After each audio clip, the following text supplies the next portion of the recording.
Morning, everyone. Members, we're going to start. Representative Clark, why don't you bring your testifiers? We'll give you about 5-10 minutes for you to wrap up real quickly. And then, members, Representative Clark had a bill. We're just going to have an informational hearing for a few minutes here while we get together. We'll hear from the proponents, from Representative Clark, and then we'll hear from probably someone representing the workers. Good morning, Representative Clark. Thank you, Mr. Chairman, and thank you, committee members. I wanted to say I really appreciate this opportunity for this informational hearing. It means a lot. I'm here with folks from my district, and I'd like to Representative Clark, why don't we put on the table, I guess. Why don't we move the A6 amendment? Okay. I think then we would be discussing. All right. Representative Clark would like to move the A6 amendment to get the amendment in the shape you would like. Any discussion? All those in favor say aye. Aye. Opposed, nay. Okay, you have your bill in the shape you'd like, and we're just going to have an informational hearing. Exactly. Welcome, and welcome, council member. Do you want to identify yourself for the record? If I could Go ahead, Representative Clark. I just want to give a little background about Go this ahead. first. What you have before you is a bill. It's called amortization prohibited. Basically, it's ungrandfathering a couple of facilities in my neighborhood, and that's where people are going to be testifying about today. It allows our city, and you'll hear from our city council member, allows them to help us move those out. And what I want to talk to you about very briefly is I want to show you why we need this. It's going to take about 1 minute to do a little show, and I hope you can hear me. You're coming across very well, Representative Clark, and you're on TV this morning, so you may have to stay relatively close. Maybe the pages could help move it over so that it'll show up.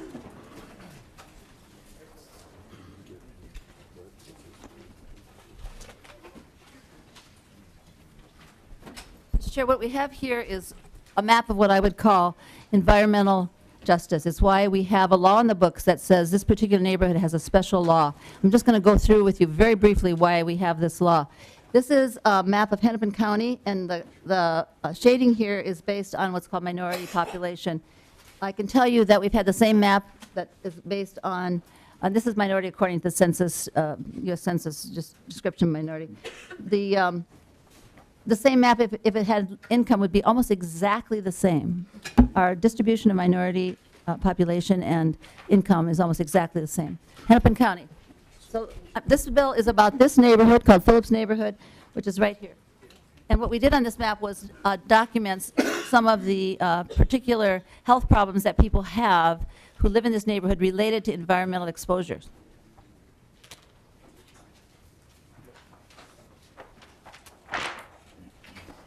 This area was designated an arsenic Superfund site, residential Superfund site, as well as because of a factory that was there. No longer, it was gone in the 60s. Arsenic was released from that factory. It's all over the ground here. And these little spots here, these are all places where the soil was taken off of our yards. My front yard and my two side yards, for example, were removed because of the arsenic contamination. And you can see there were 500 yards. This is depicting that. Majority of it right there in Phillips neighborhood.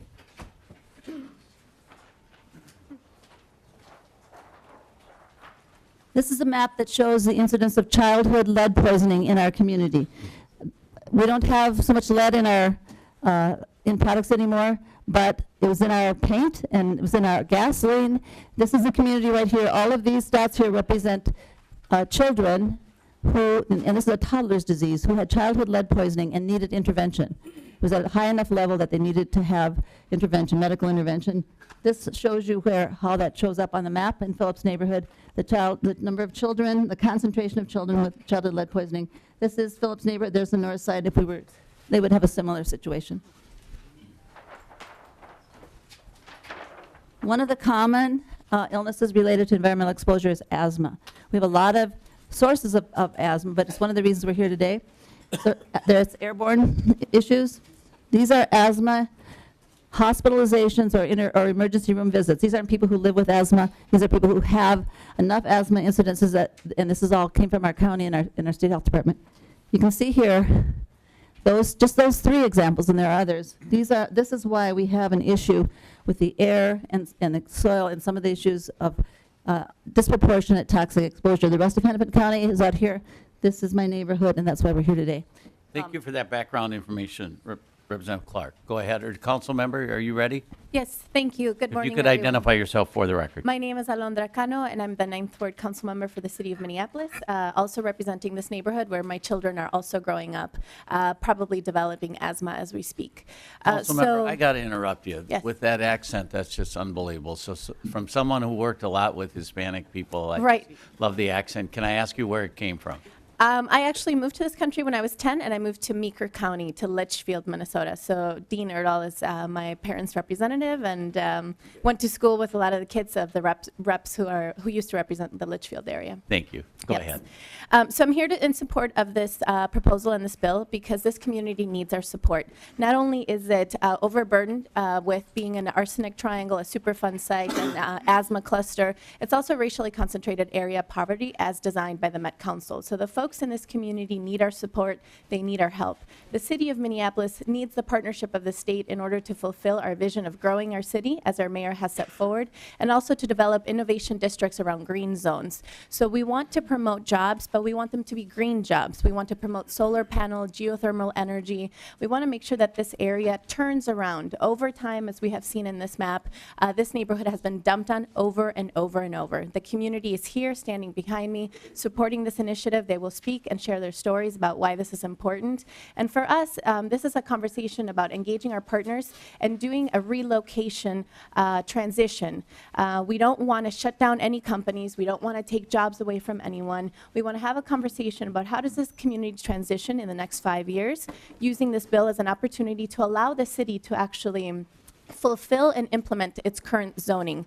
As we speak, this area has zoning that has been downgraded to not allow the current uses that it has. However, because of this grandfathered law, those illegal uses are actually allowed by the state. And so what we're asking is for your help and your support in allowing the city to fulfill our current zoning standards, which would eventually phase out the industrial pollution uses that are here. But we're also offering ourselves as a partner in this work to help these businesses and the area that will be impacted to transition out, move out, relocate. We're currently working with another company that has come forward to say, we want to work with you. How can we get this done? Where can we go? Council member, thank you, and appreciate you coming in. Representative Clark, why don't we have one or two people just give us a minute, and then I'd like to hear from someone representing the workers, and then we're going to move on to the rest of our business. If you could identify yourself for the record. Thank you. My name is Jose Luis Villaseñor, and I'm also a resident of East Phillips. I would argue that this bill is one of the important bills out here today right now. I would argue is one of the bills that really promotes this great country. If anything, it really promotes the fact that we are trying to identify how to push forward a healthy and safe community in our neighborhoods. Our children are growing up and developing brains, lungs, and these particular environments. And what we're saying to the capital, to give the powers to the city of Minneapolis to allow us to stop the historical industrialization of our communities. With this bill pushing it forward, it is highly important and will support a sustainable and healthy community throughout Minneapolis and become a model, as you can see in the Hennepin County, up to even North Minneapolis, and neighborhoods that are continuing to be ignored, dumped on, and forgotten. This gives us voice and direction in promoting a healthy and safe community. So I would like to see if we can support you all supporting this bill in particular. Thank you. Thank you. Thank you. Appreciate your testimony. If you could identify yourself for the record, welcome and good morning, and thank you for coming in early. Yes. We'll hear Hi. from two more, and then we're going to move on. Thank you. Thank you so Representative much. Clark. I'll just take a minute. Go My ahead. name is Carol Pass. I'm the president of the neighborhood organization in which this zoning area exists.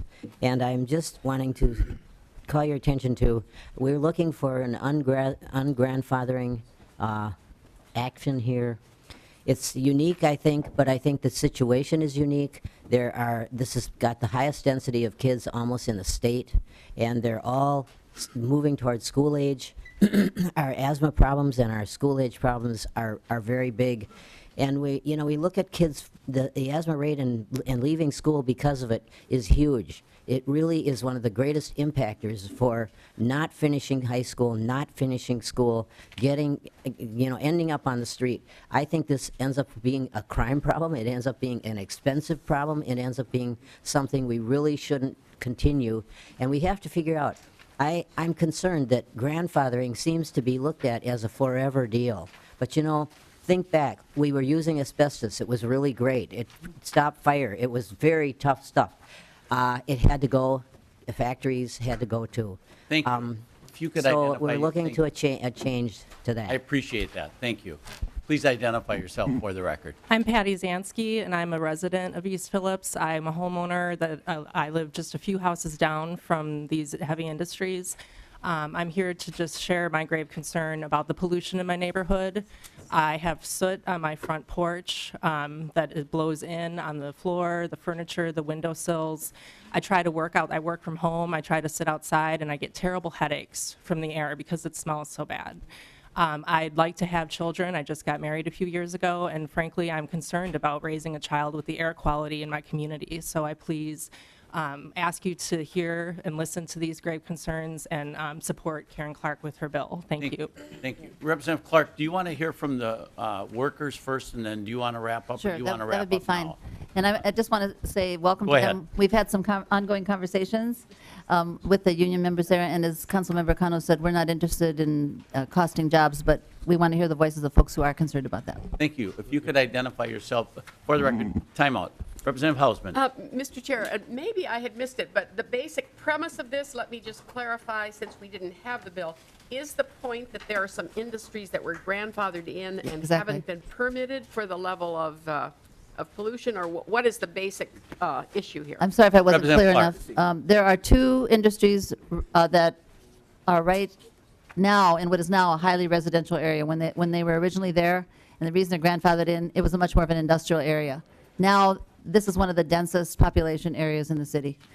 Lots of children and lots of problems, as this depicts here. I didn't even do ADHD and some of the issues that are related to neurological damage that comes from air pollution, but we could put that on a map too. So the idea is to give the city the authority to help them move on, whatever they need to do to assist that.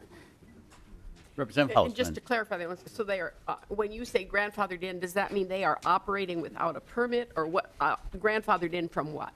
Representative Clark. Thank you, Mr. Chairman. Representative Hausman, the city ordinance allows them to stay there. And the permit, actually, the permit is in process. The Minnesota Pollution Control Agency is about to go through another whole permitting process with these folks. But from what we've been able to tell so far, we have to use the specific law that this map depicts in order to deal with that, because one industry all by itself may meet a threshold that's okay, but when you put one thing on top of the other, and that's how you end up with the kind of situation we are today. And Representative Clark, what you have is a couple of businesses that are what considered non-conforming. Non-conforming legal current use at this ordinance time. wouldn't allow, or current zoning ordinance wouldn't allow, but because they've been there for a long, long time, as I remember in college Yes. in the neighborhood, that was much more heavy industry than it is currently today, and we're transitioning, but we want to allow these businesses to do and have jobs there, and that's the challenge we have, because they're not consistent with the way we envision things today, but at the same point, they're there, they're doing their work, and so that's the challenge we have. Welcome to the committee. If you could identify yourself for the record. Thank you, Mr. Chair, members of the committee. My name is Edward Reynoso. I'm the political director for Teamsters Joint Council 32. We represent thousands of 62,000 plus active and retired members in the state of Minnesota, of which 60 plus happen to work at one of the companies, businesses adjacent to or in this area, Smith Foundry. I can tell you that we have an employer here that does a phenomenal job and has a great record of safety. And although Sister Maria Asunción, when I was a kid, told me that I needed to pay attention more in science, I didn't think it would ever come in handy. And I wish I had that today. I wish I would have paid a little more attention. But with that said, I pay attention to facts. And the facts are that this employer and many of the other employers that are in the area are not the pollutants that have created this mess here. I think this is horrible. And I'd like to go on record and saying something needs to be done here. But I can tell you, Smith Foundry is not the doer of what you see on that map. I operate off facts because there was a Minnesota Pollution Control Agency thorough study done, and you all should have a copy of it, and it proves that the pollutants are no different in this area than they are in other areas. And we have an employer here that not only is very cognizant of being a good neighbor, being a good member of the community, has opened his doors and has welcomed this organization and its residents on tours, and has complied with every single aspect of being a good neighbor and being a non-pollutant. We have over 60 members that work at Smith Foundry. Over a third of them live within a 2-mile radius. So this employer is it's very important to hire people within the community. About of the 60 plus, probably about 30 or so are people of color, which is really important. This is an idea company, an idea business that we need in our communities. Mr. Reynosa, I appreciate you coming forward, and I wanted to give both sides an opportunity. I think this shows some of the challenges, and I really appreciate I don't know if you would call it the company that employs your members. I'm trying to think of the relationship, how you say that. And if I'm not mistaken, both of the major employers that we're talking about here, your workers, if I'm not mistaken, the other business also has some of your workers, I believe, with that. There's a foundry and a bituminous company, and if I'm not mistaken, don't you represent employees at both places, or am I wrong on that? Mr. Chair, we do. Thank you for the Yes, thank question. you. We do have some members in the other plant also. Okay, and what I want to say is, it is so important that we allow people to be close to their work. And the opportunity to have good paying jobs close to your work and to allow people, this area has really transitioned from what it was as I was a college student living in the area. And I appreciate that, and I have watched the change there, and it's been very positive, and I understand, Representative Clark, I worked with you when we did the arsenic and got the soil out of those people's yards. I didn't realize it was including your own. Yep. And I think we need to have non-conforming allowances. These people were there for a long, long time, these businesses, doing good work, and I would encourage the owners of those businesses, to, like you have shown, your willingness to work with the neighbors and understand their concerns. They're no different than any neighborhood you live in, and some of us are blessed that we don't have some of the challenges that other folks have, and then we have different challenges. So thank you both. Representative Clark, this is an issue that's going to continue to have discussion. Thank you for representing the workers, and we're going to continue to move on. And thank you, council member, for coming forward, and for all of you getting up so early in the morning to come over to St. Paul. And welcome back to your community later today. If I may, Mr. Is there Chair, any members that have any questions? Mr. Reynoso, I did cut you off, so I'm going to let you finish. Real quick, this is a business that was there at the turn of the century. And one last thing I want to point out is that we've heard a lot of conversation this year in this body about providing a second opportunity for convicted felons. This employer takes pride in offering people a second opportunity in life. So this is an ideal employer that we need in our communities and that we must have in our communities to make it vibrant. Thank you. Thank you, and thank you, Representative Clark. Closing comments. Okay. So I just want to remind people, what we're doing here is this bill would allow the city to take the actions to deal with the ordinance. So again, it's a community that's gone through a huge transition, now residential, used to be much more industrial. And I do want to say that we have worked with the employer of one of these businesses, the foundry. We've not had that kind of cooperation from bituminous roadways. But I do want you to know that there's a special law that governs this because there is this disproportionate impact on low-income people and people of color. So any one industry, it's true, not any one industry is the source, but when you add layer upon layer upon layer, then there's a different standard that is applied by state law to this area. So we just want to allow the city to go ahead and use that. Thank you. And Thank you, Representative Mr. Chair. Clark, to allow the testimony to happen today, I needed you to move the amendment, but now I need you to withdraw the. I will, Mr. Chairman, I appreciate it. We agreed that this would be an informational hearing. I hope it's been helpful to people. I want to withdraw the amendment, and I very much appreciate that. This sets the stage for the next step that we need to take in our community. Thank you. Representative Clark. Okay, members, we're going to move on and thank everyone for your patience on that issue. Representative Fabian, we'll start with your A3 amendment. And members, we have them all in the packet. And please, any members, raise your hand. If I forget for some reason, I will try and ask every time if someone in the audience wants to speak for or against an amendment. But if you're wanting to speak for or against an amendment and you have something new to add that's not been discussed before, move down towards the testifying table. But I do not want to hear testimony that you've already given in the committee. Please, I don't want anybody to repeat what you've already said, and I will gavel you down if you're repeating what's already been said. If you have something new to add, I'm not talking about the members, I'm talking about the audience. I won't gavel down a member for telling us their opinion. Sorry. Representative Hansen. Thank you, Mr. Chair, and maybe just as a process thing, a number of these relate to the agencies, and if the agencies, rather than after each amendment, us calling down the agency, if we can get the agencies to kind of be on deck to give their position, that may make things go a little smoother, because we want to see where they are on these. And we've got Assistant Commissioner Kadalka, Assistant Commissioner Meyer, and Director here, and is Bowser also here? Is Mr. Jass? Okay, we're here too. Okay, so as need, you, Mr. Seifert, you can come down as needed. Representative Fabian. Thank you, Mr. Chair.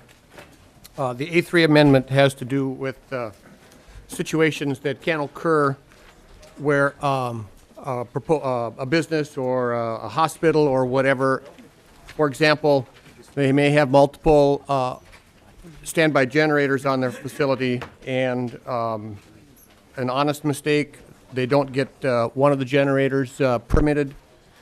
What I would like to do is be able to allow for the business or the county or the city that has a standby generator or something like that, where they self-report to MPCA and say, hey, we've not done this. We want to make sure that we're doing everything correctly. Basically, what I want to do is just delay the enforcement for 90 days and make sure that in the case of an honest mistake, I'll say that the penalties are waived as well for, allowing businesses and so forth to come forward and say, I just want to do this right. I don't want any problems. We didn't get it permitted. We'd like a little mercy, and I'm giving them a little legislative support with that. Thank you, Representative Fabian. We'll hear from the agency. If you could identify yourself for the record and who you represent. Thank you, Mr. Chairman. Greta Gothier, Minnesota Pollution Control Agency. I have with me our Division Director for Industrial Permits, who can speak to this issue. Director, welcome. If you could identify yourself. Good morning, Mr. Chair, committee members. Jeff Smith. I'm the Director of the Industrial Division at the PCA. So this is, I think, a conversation that we've had for a few times, and I know that Representative Fabian has got some specific thoughts about this particular facility and what happened up there. I think there's a couple of things I'd like to say.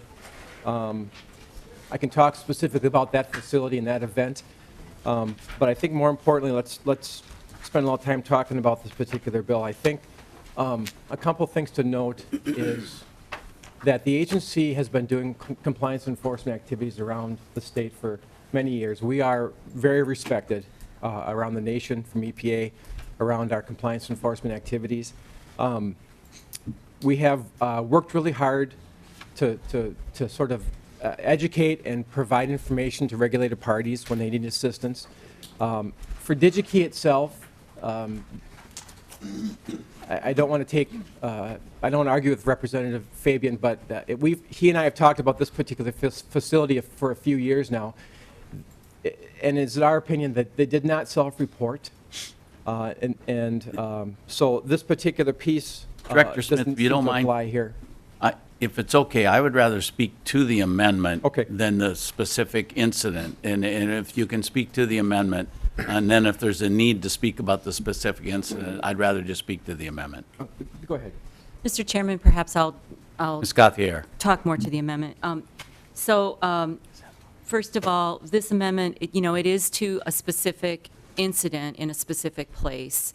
And I know that in my experience at the legislature here, it's not always been a great precedent for putting something into statute. But that said, this would basically, if we had a compliance agreement with someone and they realized at the end of that agreement period that they had not done the actions that we had told them to, then they could call us and, in effect, long story short, I'm summing up, have another 90 days.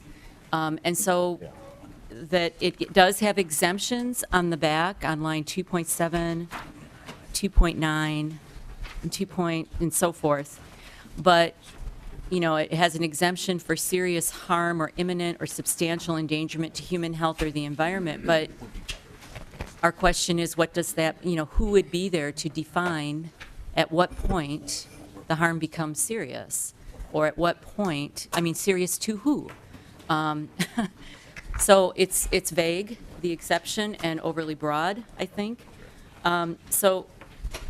And also we're not clear about subdivision 4 on page 2.1 seems to allow us to do many of the things that would be, we would be prohibited from doing in 90 days in subdivision 2. So, and also, Mr. Chairman, we already have 2 programs at the PCA whereby people can voluntarily come forward and tell us, ask for help. One of which was enacted in 2012, and I believe it was Representative Torkelson's bill, because I worked on it with him.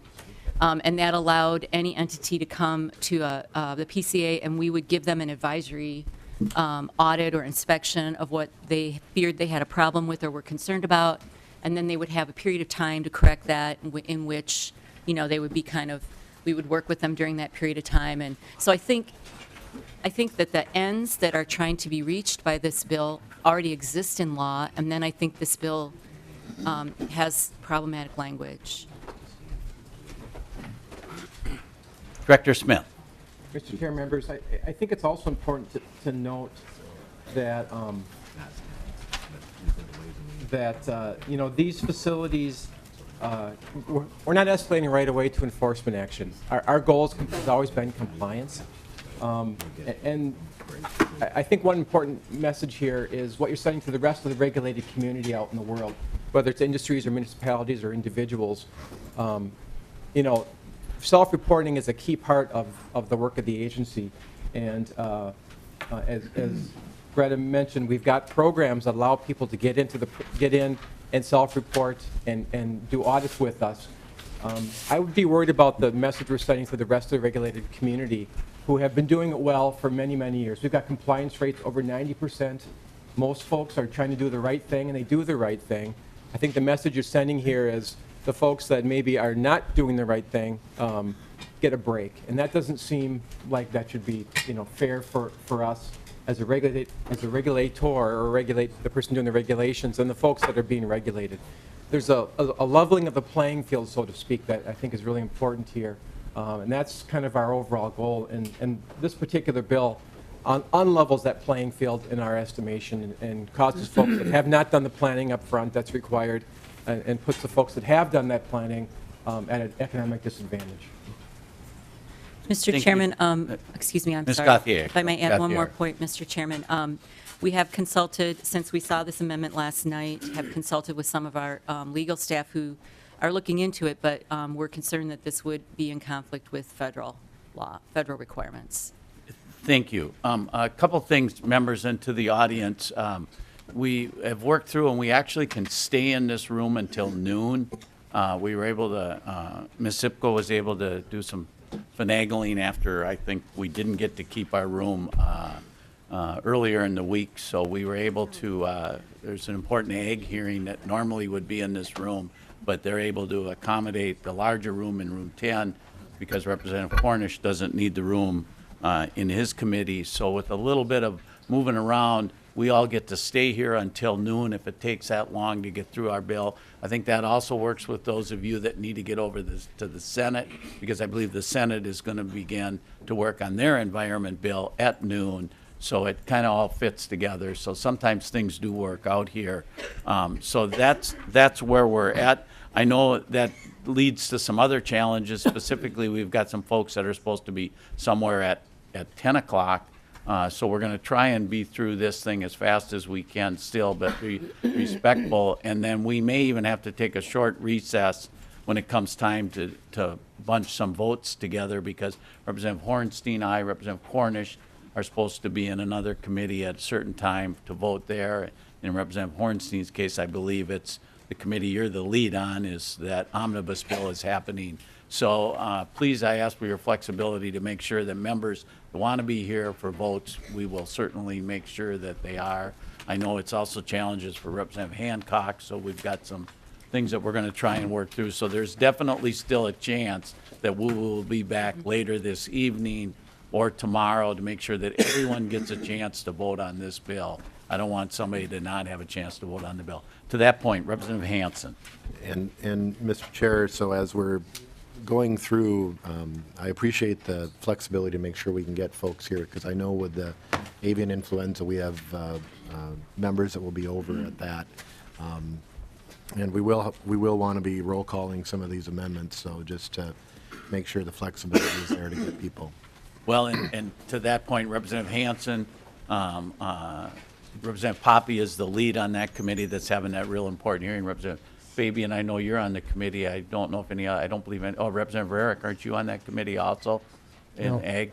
Yeah, Oh, right. yes. So you're going to be there also. So we have a number of folks. It's a joint committee, so if you're on Ag policy or Ag finance. So I want to be respectful. So if members see folks getting up and leaving, it's because they're trying to be in two places at one time. So anything more on that, on our planning as we go forward? Please be flexible, because there's still a great chance, depending on how the discussion goes, that we'll be back later tonight after floor session to finish, or we will be back here tomorrow after floor session, depending on how things go as we try and accommodate those folks that need to be in different places also. And then, to that point, I believe, is there anyone in the audience that wants to speak for or against the A3? Mr. Quillis. Representative Fabian. Thank you, Mr. Chair. Well, Mr. Quillis is coming forward. You know, I guess I'm disappointed in the agency at this point. I didn't want this to become some sort of a specific issue, but as long as they mentioned DigiKey, this did happen in my district. And what I was doing was trying to create a little bit of a safety net for hardworking, honest people, whether it's a hospital or a school district or a business, to try to be able to do the right thing and come forward and admit that there is some paper mistake going on here. You folks need to know that this company self-reported on this standby generator. The agency came in and did a thorough investigation, and they didn't find anything wrong.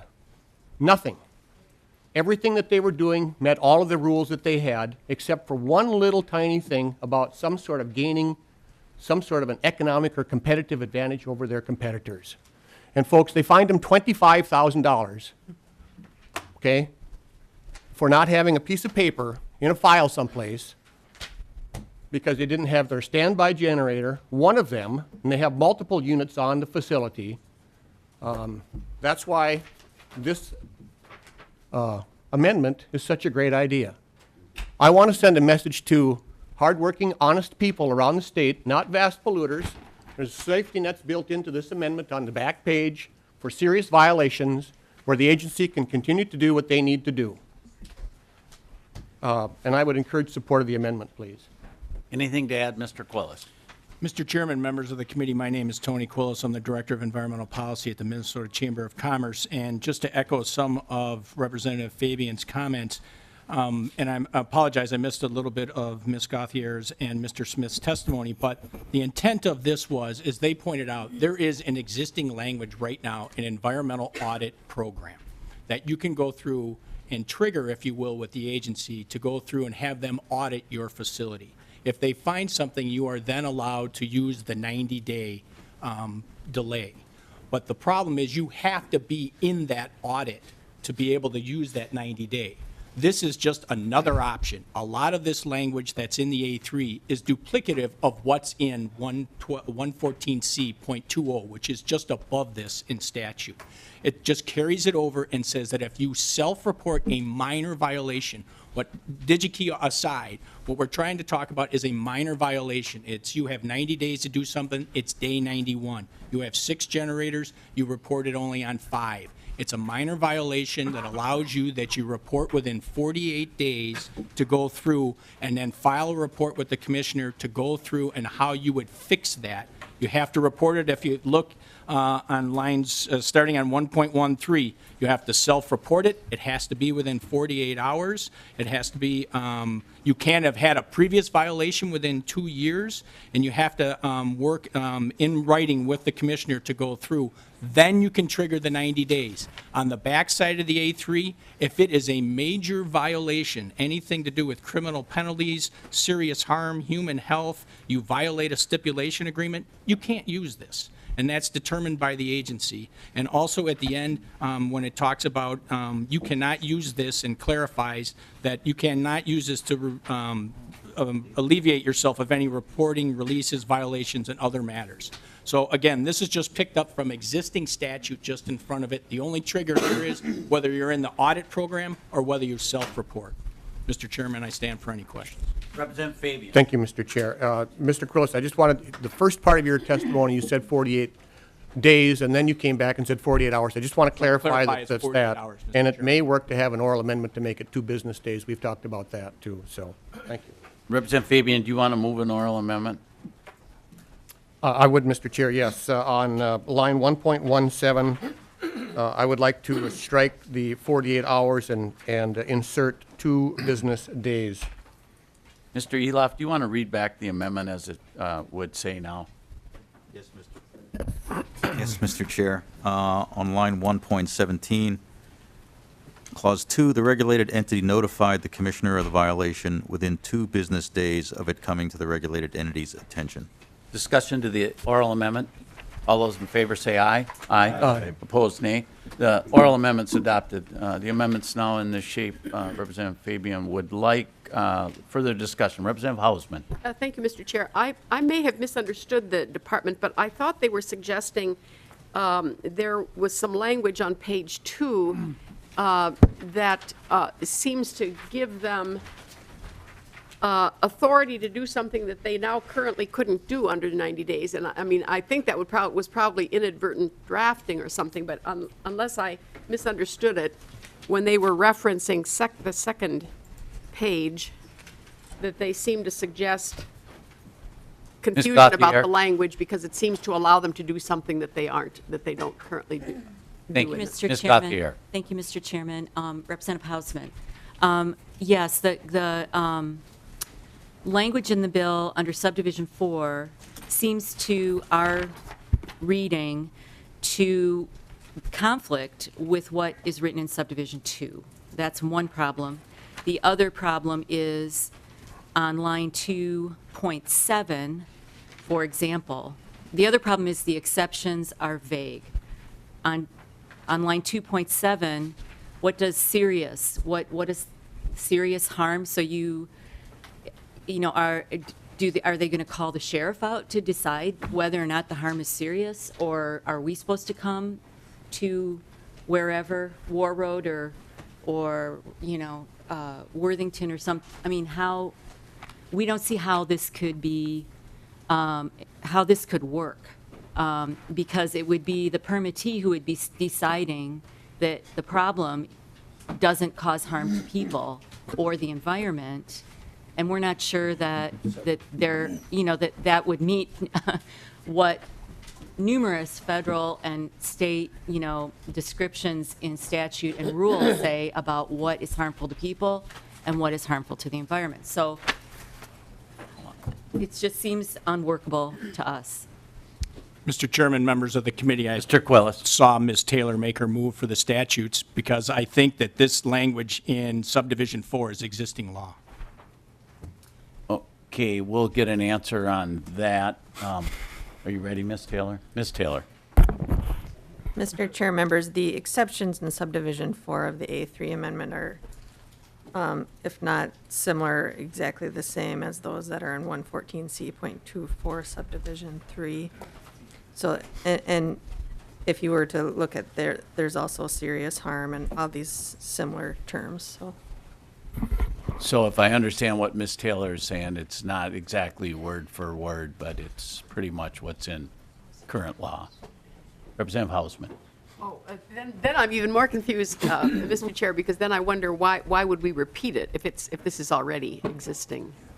Well, I'm wondering why the agency isn't down here to say that they wanted to fix current law instead of complaining about current law. I'm getting more understanding of why the amendment's before us. So, Director Smith, I hope you can add something. Mr. Chair, I'll certainly try. I think one of the things that's important is when the question gets asked. I think a scenario that is likely under this particular bill is that, let's say, for instance, we show up to do an inspection the day of, and at that point, the company announces that they're going to self-disclose some violation, what they believe to be minor, which we're not exactly sure what insignificant or minor might be, and then claim protection under this particular statute.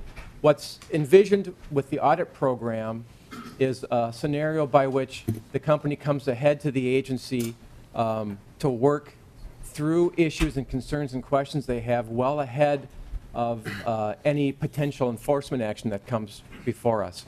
If we're into an enforcement action, we're doing environmental audits at a facility, that's the point where, in our mind, we've moved from, not that we're still not going to provide assistance, but we moved from a regulatory side into the regulatory side from the assistance side. So again, we believe that this particular bill is unnecessary. There are protections, and companies have the availability to engage with us, to work through and get protection under the audit program.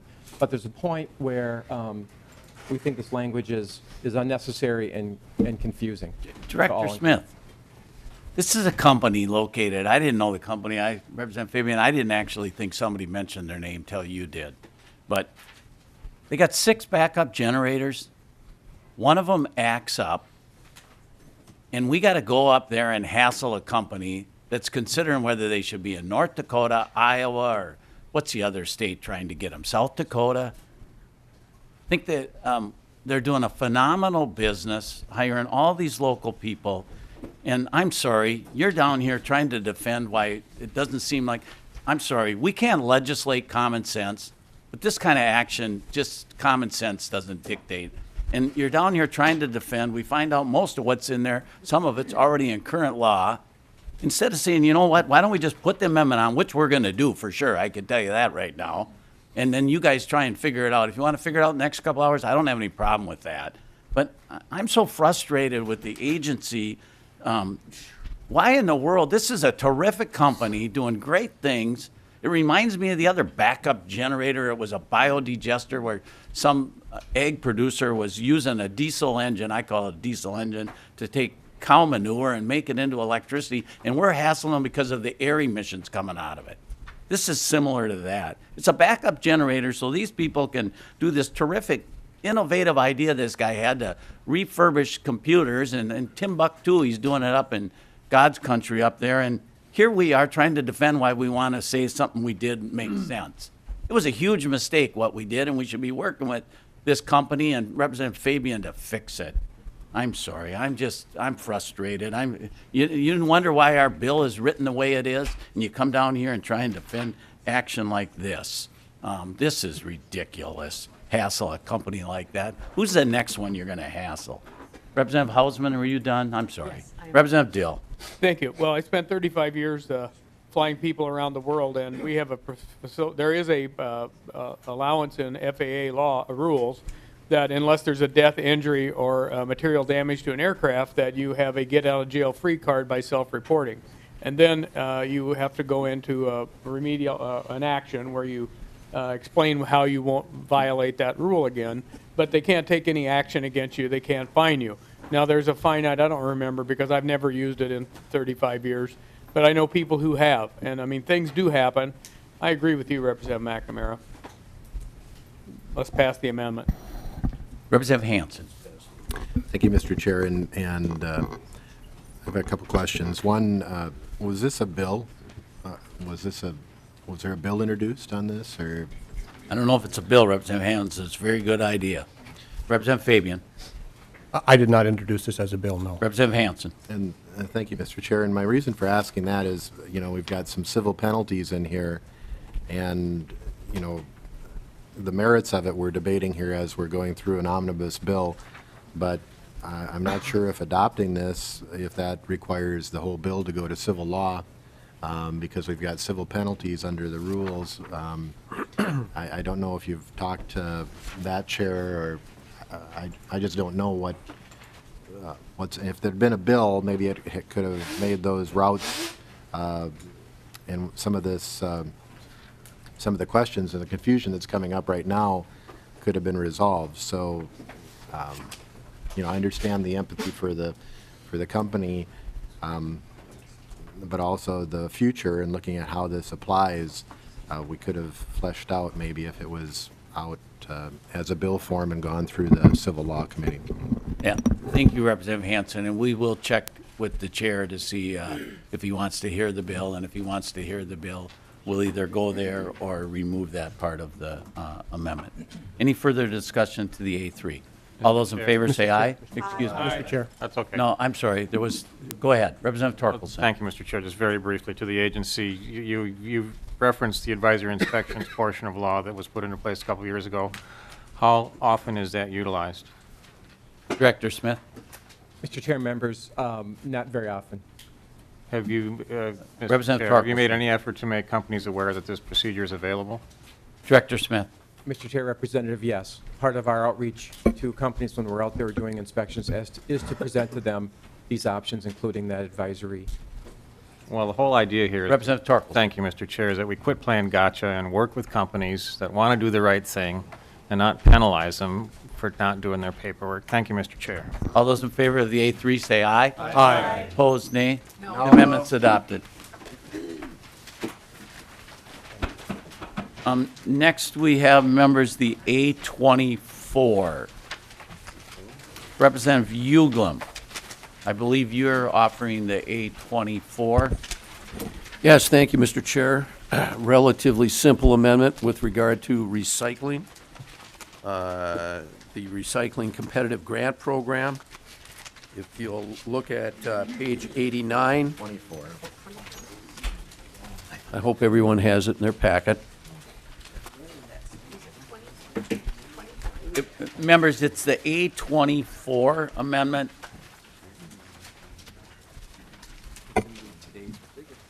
And members, that would be in the packet that's labeled today. Some of you may have kept some of your items in the save file, and it's in the today packet.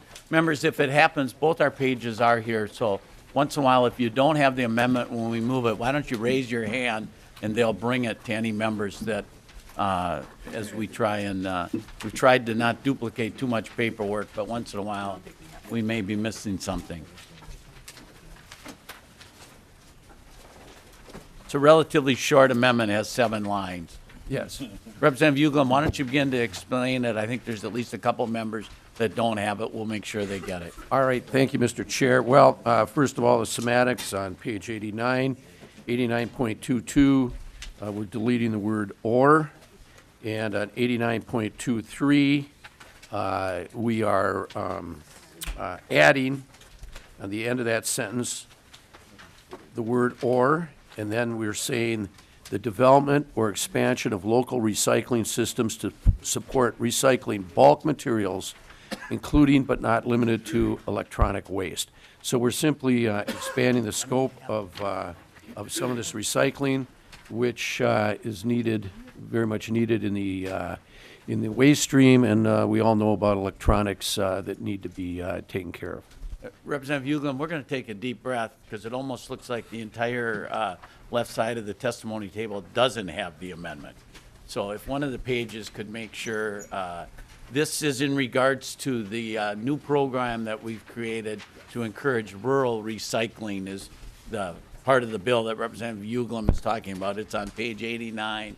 And then I want to make sure that everyone has the A24 before we totally get into discussing it. Okay.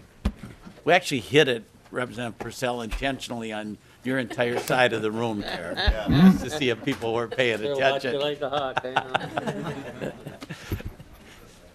Okay, I think we're good. Discussion to the A24. This is as Representative Uglem put it. Representative Hornstein. Thank you, Mr. Chair. And, you know, obviously, if we can expand recycling in terms of materials and the geographic scope, you know, that's a very good thing in principle. And, you know, I applaud that. I guess it would be helpful to hear from folks that might be directly affected, either, you know, the counties or the PCA that are involved in, you know, administering these kinds of programs, just to make sure that they're okay with it. You know, again, coming as an amendment, again, as I say, in principle, it sounds good, but, you know, we do have people that are responsible for the implementation, and I think it might be good to very briefly hear from them about this. I think that's a good idea. Director Benke or Commissioner Kudelka, did you want to speak? I think Representative Hornstein, it's been a challenge for some of the rural communities to deal with the bulk material recycling, and so the idea that down below Representative Uglem is bringing forward, I think, is one that's a good idea. We'll see. Apologize, I guess a lot of folks didn't have the amendment. Representative Kudelka. I'm sorry, Commissioner Kudelka. Mr. Chair and committee members, for the record, my name is Kirk Kudelka with the Minnesota Pollution Control Agency. The Greater Minnesota Grant Program, adding on, it would be good to have a better understanding of bulk materials, but adding more recycling to the program is good. What we would want this to be is the answer to reforming e-waste program. There is an e-waste program currently out there, and that needs to be reformed, which would help greatly with the need in the counties being able to collect what they're doing now. We just can't allow this to be a substitute, but building it for those other bulk materials is an important effort too. And Commissioner Kudelka, I think that's a good point to make. And members, we will be back here next year working on e-waste. There's challenges in the law we passed in how it's working as that all evolves, and new computers are lighter and older ones are heavier, and those are some of the challenges we have to work on that issue. Additional discussion to the A24? All those in favor say aye. Aye. Aye. Opposed, nay. The A24 is adopted. Members, I'll try and slow down. I got a little excited there, so okay, members, the next one is the A38. And after that, I'm going to try and tell folks which ones are on deck. It would be the A26. But members, we are on the A38. This replaces the A5. And I believe this is a Representative Newberger amendment. Representative Newberger. Thank you, Mr. Chair. Members, this is the, after hours of toil, this is the new and improved, almost world's greatest amendment. It is 99.9% perfect. There is one typo that we'll need to correct. It is on line 1.8. Representative Newberger moves the following oral amendment. Instead of reading November 1st, it should have read November 15th. In the very late hours of the night in our smoke-filled room, we forgot to push the number 5. Okay. We'll just incorporate that into your amendment. But I think we should have DNR, either director or commissioner, or you want to speak to it or just waive, or what are your thoughts on it? Director, why don't you come down if you could identify yourself for the record. Oh, Representative Newberger, you better explain your amendment. I'm sorry. Thank you, Mr. Chair. Well, since it's almost the world's greatest amendment, I suppose I should. What this does is three things. First of all, it allows folks that are irrigating their land to continue to do so until November 15th. Gives them a little bit extra time. In my district, that's an important thing. Folks they've got cover crops or they're planting wheat. They need to do that. But with a little discussion, we changed it a little bit so that it's only agricultural land with a crop, so people just aren't out there watering barren land. when I spoke to the agency folks, they were pretty good with that. The second part is the deleted lines on 1.123 to 1.126. And that, we've got a little disagreement here. There's my opinion, which I favor, and then there's the agency's opinion, which I don't favor. And it all boils down to whenever you're going to have an interference issue, an inventory needs to be made of existing wells that are within 1 to 1.5 miles of the proposed site. At this point in the game, if you're the property owner, you got to go to all your neighbors and figure out who's got wells and get that information from them. Obviously, if there's any bad blood between neighbors, people can make your day really bad, and it can make it very difficult to get an inventory if the onus is on you, the property owner. I think it's by far a better solution to have a neutral entity, i.e. the agency, go ahead and do that. I spoke with the agency folks last night, and they weren't real excited about it. However, I am very excited about it. And the third change is down on the bottom, 2.22 to 2.27. 2.27 is the part where we changed this as well. Where the commissioner shall not validate a well interference claim instead of paying out. The agency very kindly corrected my ignorance in this issue and informed me that the commissioner doesn't write checks, that he or she simply validates the claims. And basically what it says is that a claim won't be validated if the person, if one of the parties go ahead and seals their well before the investigation is complete. That kind of throws that throws things off a little bit. So we're just saying that if you're gonna have a problem, you don't seal your well until it's been validated. So with that, members, this is the almost world's greatest amendment, and I turn it over to you. Thank you, Representative Newberger. Director Skinner, you want to identify yourself for the record and speak to the amendment. Mr. Chair, my name is Luke Skinner. I'm the Director for the Division of Ecological and Water Resources at the DNR. Mr. Chair, for the first one, we're fine with. For the second one, on the well interference, we're okay with the department doing that. Just to let you know that it's going to be an increased effort for the DNR and might slow things down. This is a big new effort that we'll have to take on with hundreds of wells out there for our staff to go out and do the same work. It's just to understand there's a cost to it, and that it's going to be our big concern too. Back for the permittees is always the concern of time, right? So now we're staying our staff out there that are doing multiple permits, hundreds of permits around the state to do this. So it's just an additional cost and effort, and may slow down the permit process. And so we're okay with taking it on, but just to know that that's an effort that we're going to have to beef up to do, and there may be some funding required to do that.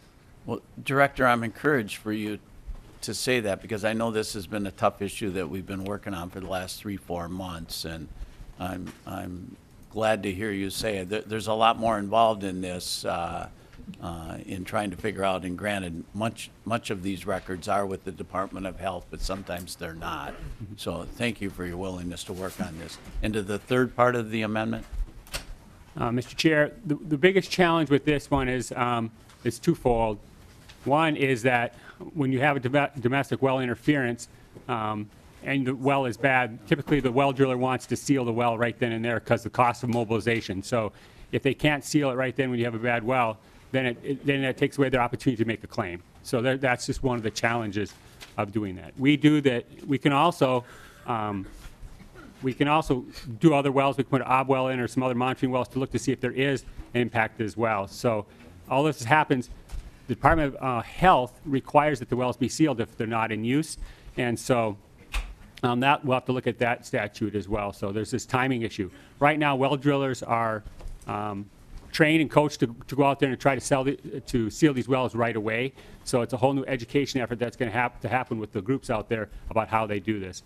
And the last is an impact to domestic wells. So if they do have an interference and it is sealed, then they don't have any recourse to get reimbursed for a challenge if they do seal the well. So with those in mind. Director Skinner, current law requires a well to be sealed within 6 months. Is that what current law is if you're abandoning a well? Mr. Chair, I'm not sure of the actual date, but that could be correct. Okay. If I'm not mistaken, there's some time that allows that there. And my experience, closing a well is a relatively inexpensive thing, a few $100s oftentimes for a residential well. But drilling a new well can be $5,000, $10,000, and we don't want to encourage less than honest well drilling and immediately sealing.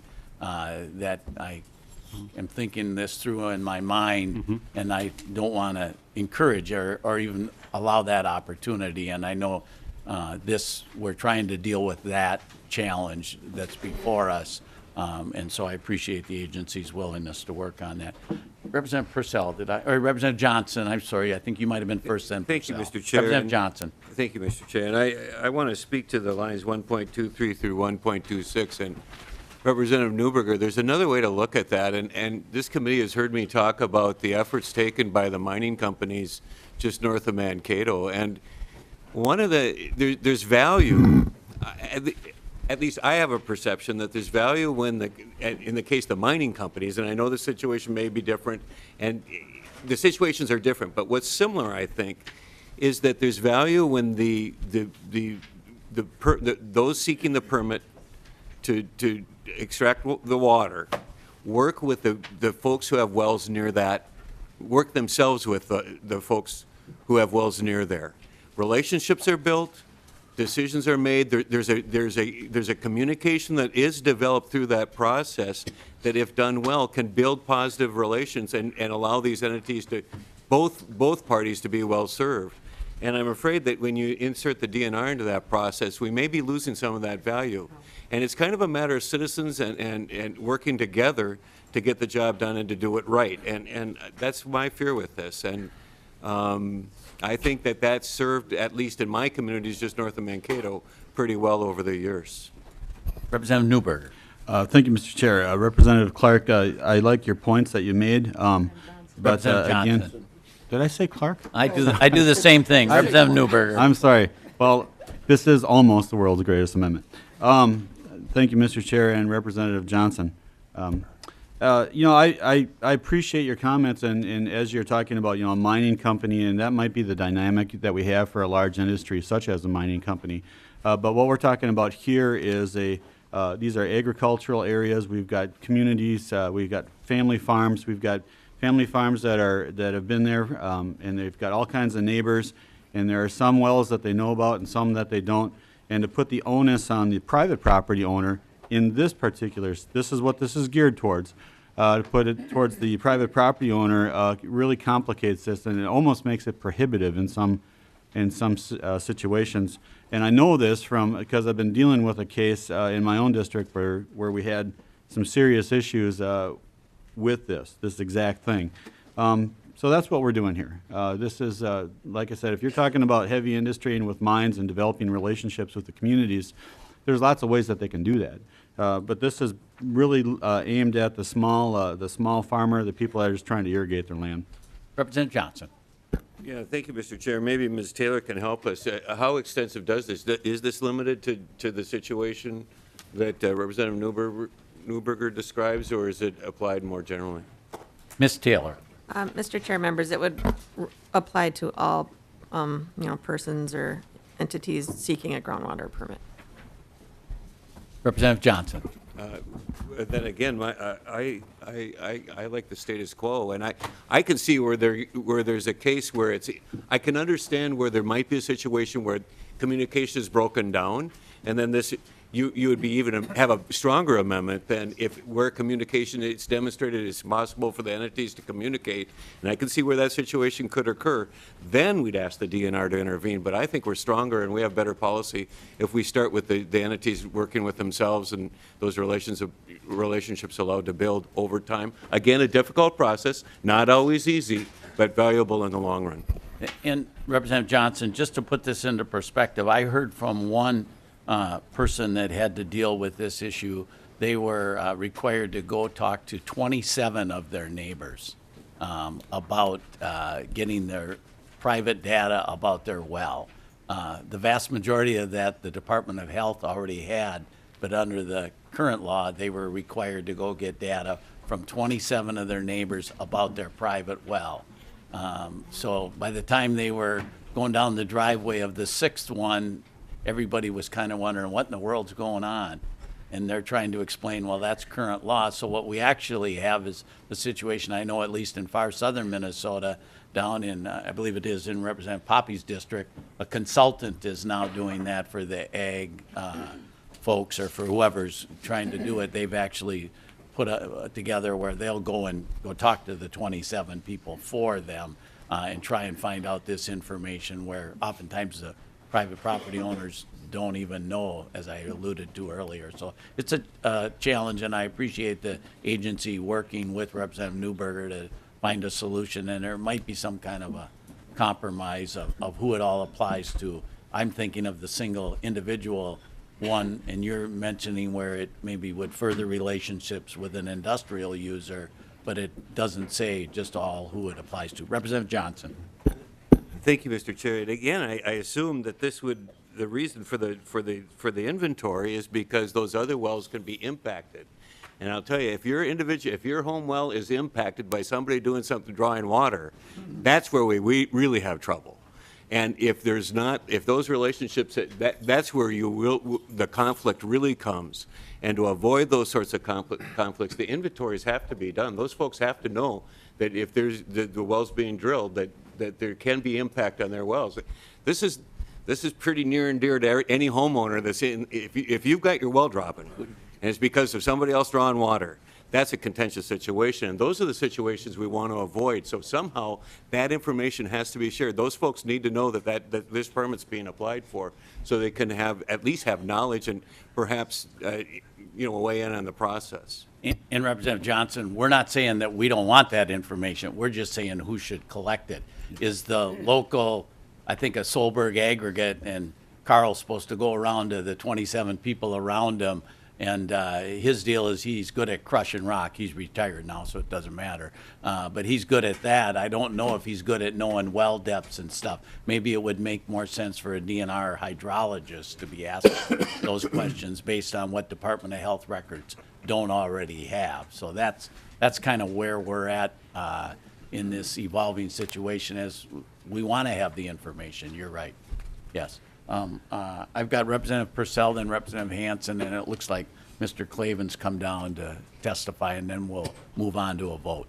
Representative Purcell. I would defer to the testifier for a minute to hear what he has to say, if you're okay with that. Sure. Representative Hansen. Mr. Clavin.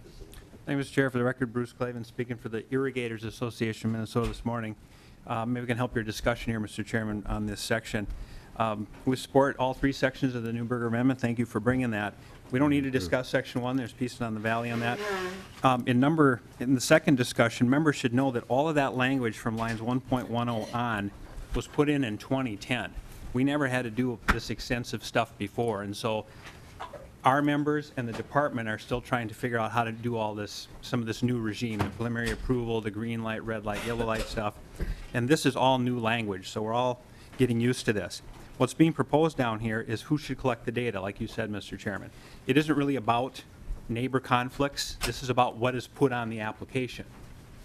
And our thinking is that our neighbor, if you look on 1.25, if you went to your neighbor and said, could you give us the geologic formation, the depth of the pump and so forth, they're probably not going to know that because the well driller who put it in for him years ago has it.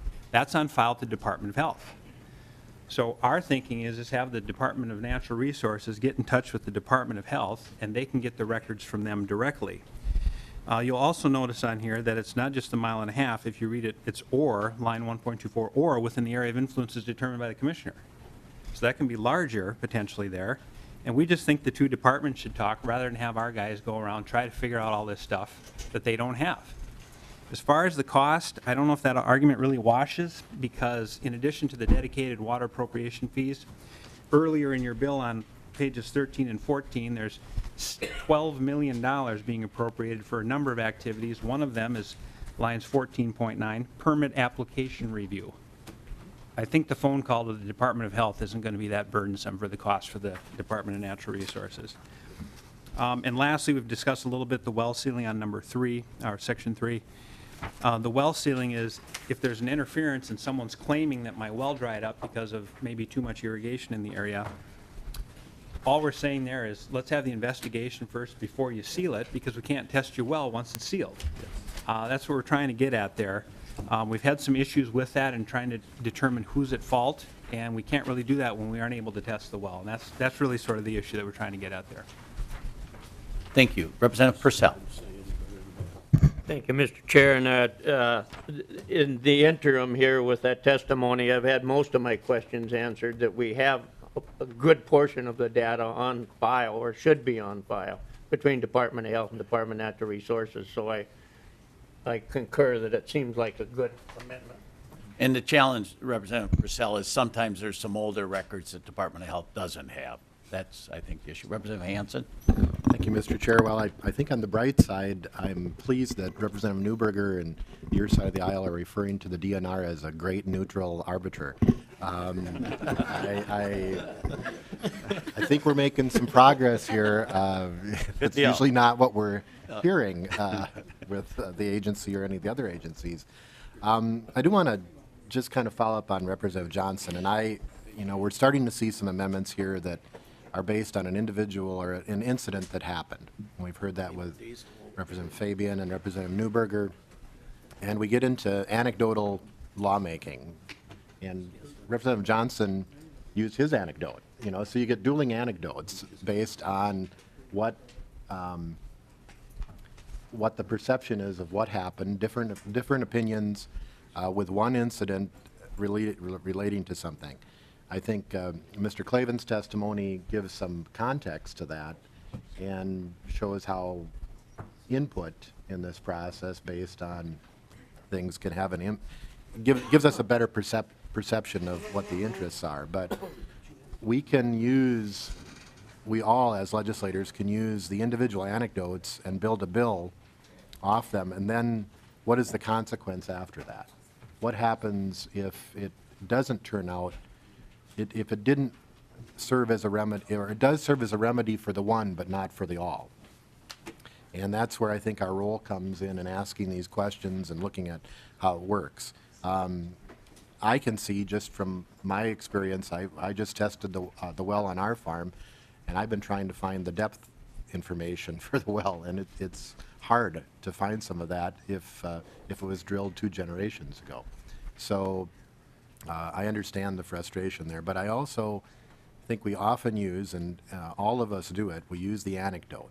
And we pay for a lot of science here. We pay for a lot of research and a lot of studies, and the agencies have that at their fingertips, and we should use them as neutral arbiters to make sure that we're getting that science involved in the decision making. So that's just an overall comment, Mr. Chair. Thank you. Representative Newberger renews his motion on A38 as amended. All those in favor say aye. Aye. Opposed, nay. The A38 is adopted. Members, I'm trying to be flexible here. Next, we're going to do the A15-0482. Representative Purcell. I believe that's actually your amendment. It's the A15-0482. It deletes section 123, members, on page 110 of the bill. I'll let folks move to that. And Representative Purcell, take your time, and when you're ready, go ahead. Representative Purcell. Thank you, Mr. Thank you, Mr. Chair. This, as you said, deleting section 123 is what the amendment does. So 123, if you all have that close to you there, is the wild rice water quality standards and the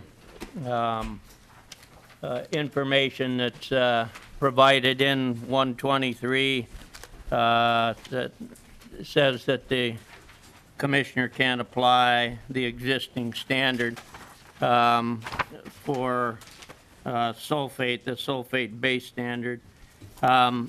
2 things that I'd like to say about that.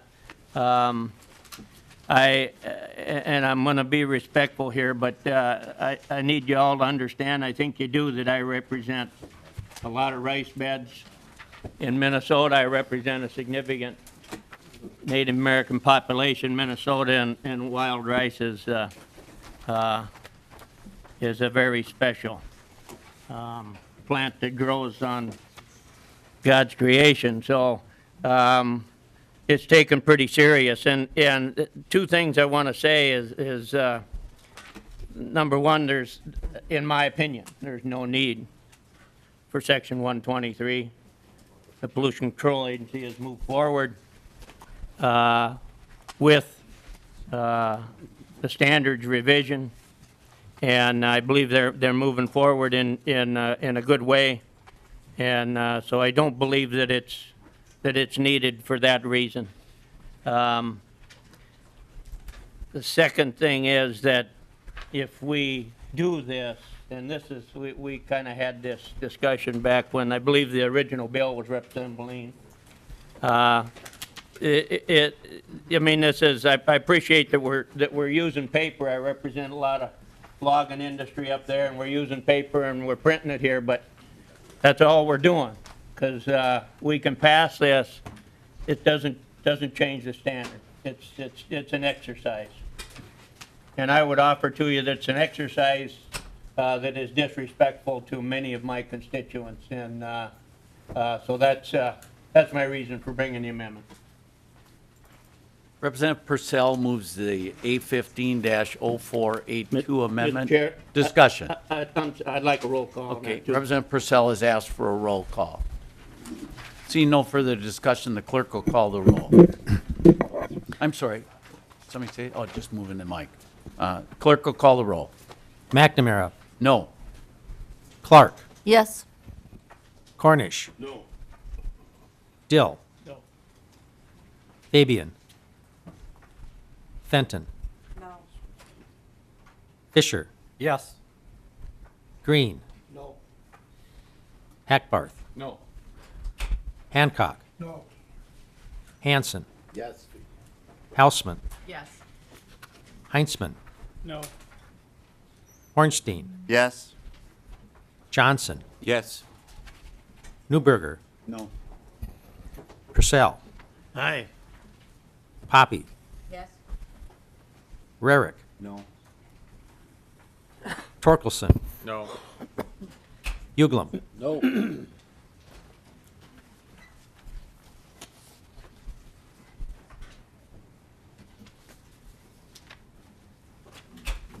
There being 8 ayes and 12 nays, the amendment is not adopted. I'm sorry. There being 8 ayes and 12 nays, the amendment is not adopted.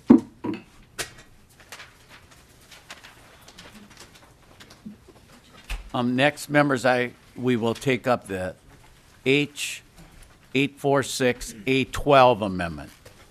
The A12 amendment. I believe Representative Hackbarth, is that your amendment? Yes, Mr. Chairman, that's my amendment. And members, it deals with page 7 of the bill. Representative Hackbarth. Thank you, Mr. Chairman. This directs $75,000 for each year of the $250,000 each year. It moves it to the DNR to, we heard some testimony yesterday, Mr. Chairman, from different local units of government concerning silica mines and sand mining. And what this would do would assure that once these rules are implemented, that there's someone that's going to oversee and help the local units of government in this sand mining reclamation program. And that's what this does. It specifically says that that's what's going to happen with the money. So that's why I brought the amendment, Mr. Chairman. Okay, thank you, Representative Hackbarth, and I believe we have a couple of agency people here. If you want to identify yourself for the record and speak to the A12 amendment. Sure. Mr. Chairman, Will Soyford, Executive Director, Environmental Quality Board. We just have a couple comments on the amendment. Welcome, Director. Go ahead. Thank you, Mr. Chairman, members. It's unclear in reading the amendment if it's designed to subsidize the DNR's rulemaking process or to support local governments' implementation of yet-to-be-adopted reclamation rules. So if it's the former, we do have concerns about the language. The rulemakings were funded by one-time funds in 2013, so we don't support using this technical assistance fund to subsidize the agencies to finalize the actual rulemaking process. If it's the latter, supporting reclamation assistance with local governments. Reclamation assistance is consistent with the intent of the fund, supporting local governments. And currently, we do transfer funds to the DNR to support technical assistance. However, we do have some concerns about carving out the fund in this manner before the DNR has put a rule proposal out on public notice, because we don't know the need until the rulemaking is actually complete. And we don't know how this compares to other local government needs with respect to silica sand. So if this committee does support the amendment, I would recommend a permissive approach in the event that, we don't really know what the rulemaking process is going to turn out like with reclamation. So with that, I know Mr. Richards has some concerns. If you could identify yourself for the record and who you represent. Mr. Chair, members, Jess Richards, Director of Lands and Minerals for the DNR. Just want to echo what Director Seifert mentioned. We still are in the rulemaking process. I think it'll be more clear at the end of that process where the main technical assistance needs are going to be broadly for silica sand across all agencies. And we're working well right now with the EQB to provide technical assistance where it's needed the most.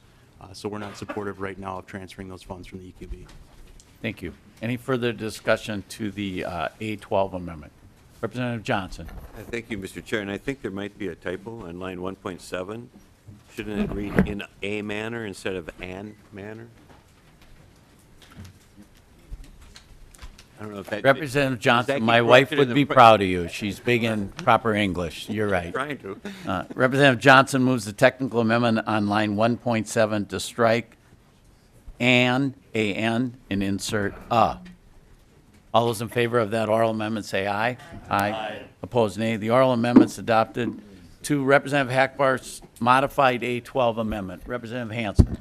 Thank you, Mr. Chair. And just, I couldn't quite hear Mr. Richards on whether the DNR did support the amendment or did not. Director Richards.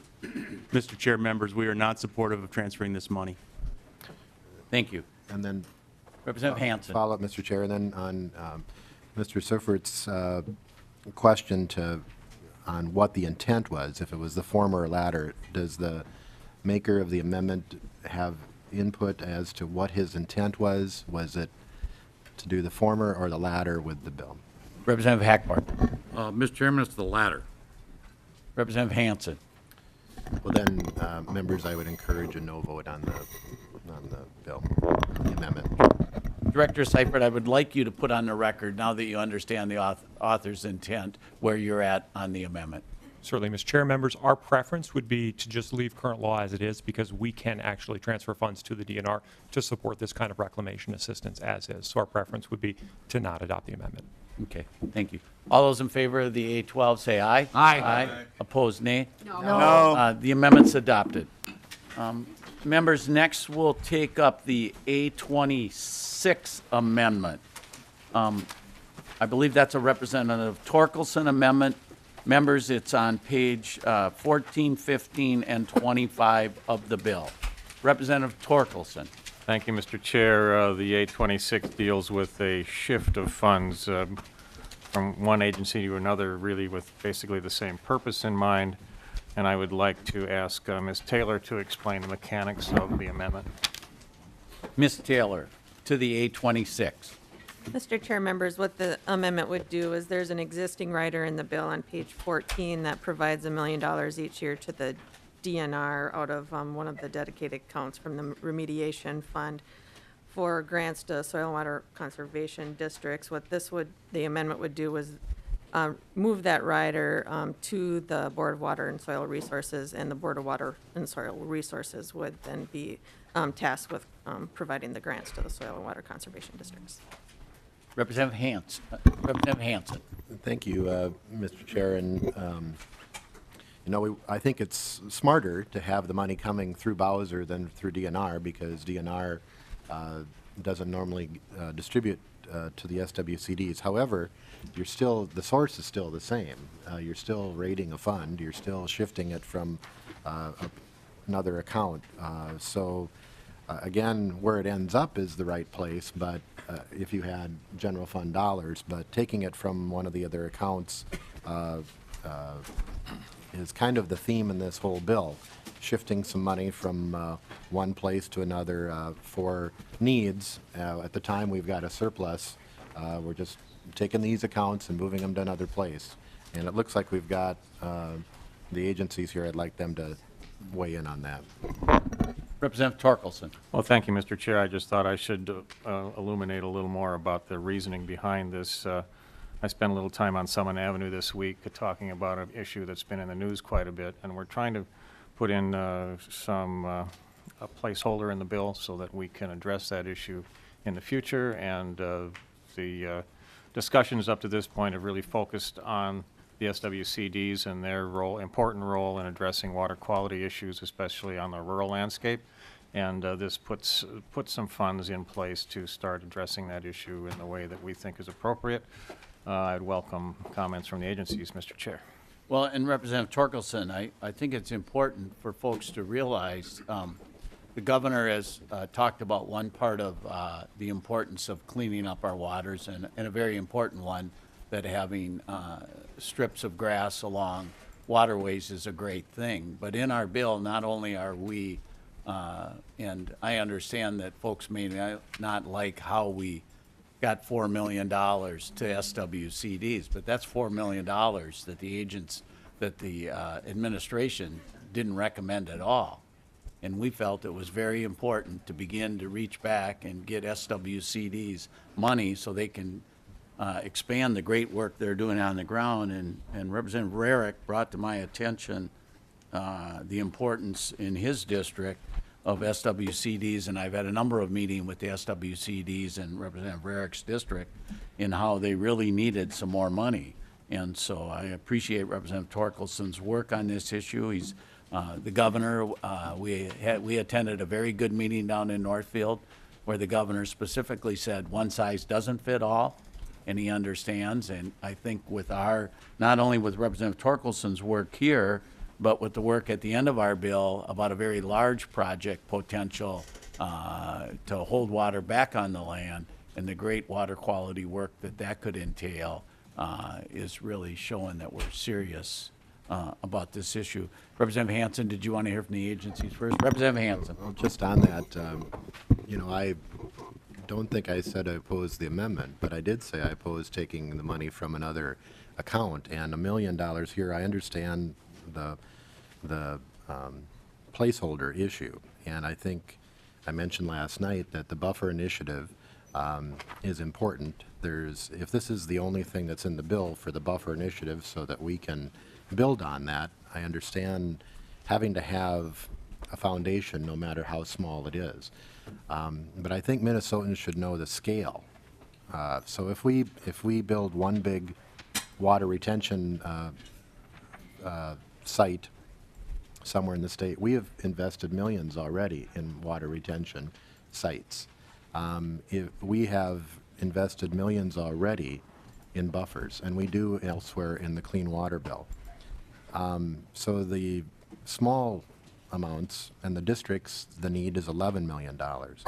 And we can talk about what's in the budget or not, but we have a surplus where we could invest in these things to the districts without taking it from other funds.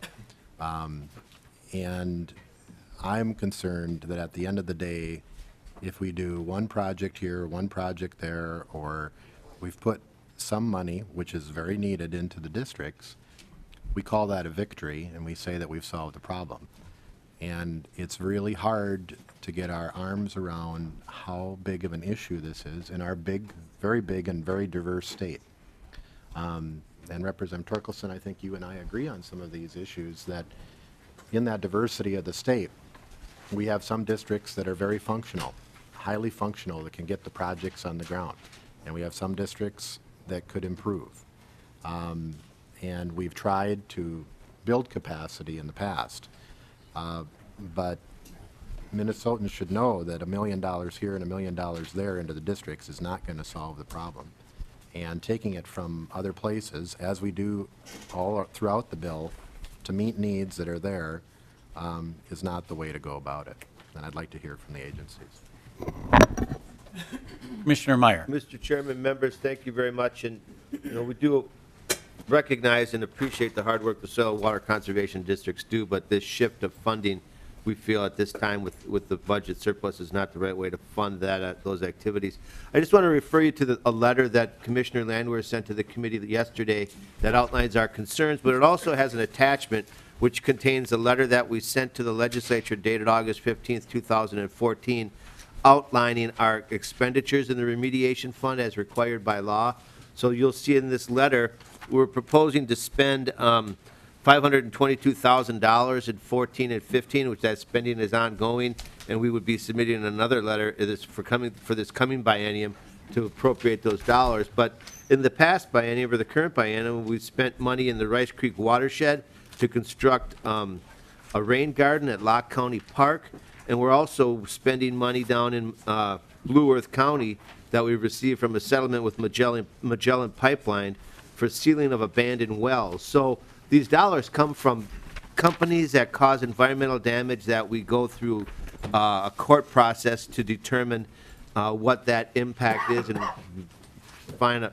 we get a monetary settlement for the things that can't be remediated, and those dollars are used to advance environmental work throughout the state. So we have concerns about losing those types of funds to do these types of works, Mr. Chairman. Commissioner Koudelka. Mr. Chair and committee members, for the record, Kirk Koudelka with the Minnesota Pollution Control Agency. And to build on the DNR's testimony, PCA is the agency that does that assessment and going through. So there are smaller cases, as mentioned, with Magellan Pipeline in Mankato, where it was MPCA staff working with the company to get those dollars to offset the environmental damage that can never be cleaned up. But there are much larger cases that this staff works on, and that funding would not be available. For instance, we are in continuing conversations with the federal government, the Department of Justice, and the Army on the Twin Cities Army ammunition plant and the large settlement there for the damage done to the groundwater there. In addition, we are in a support role at St. Regis and Cass Lake, working with federal entities on damages done there. There are other cases that are also there that staff work has done that PCA and DNR would not be able to be done because the fund is not large enough to support the additional appropriation the amendment has, in addition to the ongoing work that DNR and PCA have outlined before. Thank you both. So if I understand right, everybody seems to like the idea that we're funding some SWCDs with some money, even though the administration didn't put in their larger budget request any money for them, so other than the base funding. So you don't like our source of the money, but you like where the money is, and so we need to have further discussion. So members, that's kind of where we're at on the issue. Further discussion, Representative Hansen. Yep. Representative Hansen. Thank you, Mr. Chair. And just to the testifiers, they were talking about where money could be spent, but I'm wondering if it's are there any prohibitions on where, because of where the money is raised, if that limits where it can be spent? So that you reference projects, and if the money is going to the districts for general services rather than for projects, is there any prohibition in the statute that sets up the fund or enabling that would limit or prohibit its use in this way? And Mr. Chair, I don't know the answer to that question. I'm just. It looks like they might be. Commissioner Koudelka is digging for some information, but Commissioner Meyer, I think you wanted to make a comment. Mr. Chairman, just a brief comment on the Soil and Water Conservation District funding. The governor's supplemental budget did contain funding for the Soil and Water Conservation Districts to help implement the buffer initiative. So I know we didn't get a chance to talk about that in committee, but there were funds appropriated in the supplemental budget to assist with the Soil and Water Conservation Districts for that work. Thank you, Commissioner. Further discussion, Commissioner Koudelka. Mr. Chair and committee members, I would need to look through and look at other statutes that govern the remediation fund, but there are some limitations in 115B.20, which allows for certain types of ways the money can be appropriated, and then the remediation fund also in 116.155 has a number of appropriations that allows for certain types of actions to be taken. We would need to review these more, but dollars to soil and water conservation districts at a first glance are not included in that. Thank you. Further discussion to the 826. Representative Torkelson. Well, thank you, Mr. Chair. Just a couple of comments since my name was brought up. First off, if we can spend this money on rain gardens, I don't know why we can't spend it on important work that SWCDs do. Secondly, Representative Hansen mentioned local capacity. It's an important issue. We've done a real good job lately of having grant programs that tend to reward the people, the SWCDs that are best at filling out grant applications, have the resources available to fill out those applications, and are in a position to utilize those grant funds. But what happens in that case is you make the best better, but you kind of leave the rest behind. And so finding dollars to build local capacity with our SWCDs is a very important initiative. And I'd remind members that within this bill, the money's going to end up in the same place. We're just going to Bowser instead of DNR as far as the distribution of it. And if we're going to make progress on this issue, I believe that we do have to find resources to build up our local assets so that they can work with landowners and get the work done that needs to be done on the landscape. Thank you, Mr. Chair. Representative Johnson. Thank you, Mr. Chair. And I want to say that I, too, am concerned about the shifts and all that sort of thing, and that's a larger discussion. I don't want to belabor that here. But the good news I'm hearing from Representative Torkelson is that the majority party is trying to seek a placeholder to address the part of the challenge with water quality in ag country that will enable watershed districts or local folks to get at solving the problem. And I hope that placeholder, I hope you have larger ideas than this, and I hope you can access some of that surplus that's available to address that. I think what Minnesota knows is a significant problem with water quality. I've had conversations with Representative Torkelson and Representative Rarick, and I think we share a common understanding of the value of the soil and water conservation districts. Where I've tried to move the conversation, it's involved in a couple of bills that I've submitted that I did not get a hearing on, really builds on more the concept that not only best management practices, but more importantly, what I see is the need for measurable outcomes, accountability by watersheds, and coordination. I think a lot of I hope as you move forward that you look at ways to coordinate the efforts in the watersheds.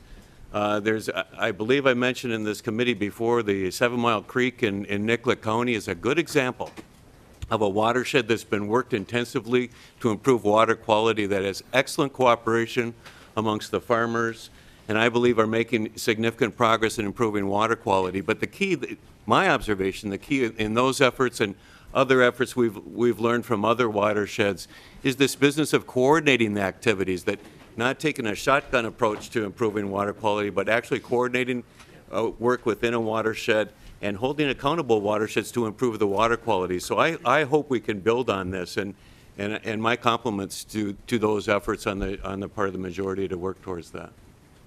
Thank you. Representative Torkelson renews his motion, the 826, was it amended? No. The 826 be adopted. All those in favor say aye. Aye. Opposed, nay. The 826 is adopted. Members, I have an oral amendment that Ms. Taylor, it speaks to the SWCDs, and evidently we drafted something. Members, I refer you to page 23, I believe, of the bill. Ms. Taylor will speak to my oral amendment to the DE3. Ms. Taylor. Mr. Chair, members, the amendment, what happened was $1 million each year inadvertently got added to the wrong rider, and we need to move it to the correct rider. So the amendment would be on line 23.15, delete $4,423,000 each instance, and insert $3,423,000. And then on line 23.30, delete $3,116,000 and insert $4,116,000 in each place. And Ms. Taylor, can you speak to the practical implications of what you just did? Sure, Mr. Chair, members, I believe the intent of the bill was to provide additional money for SWCDs directly, and it just inadvertently got added to the wrong rider. So this would increase grants to soil and water conservation districts by $1 million each year.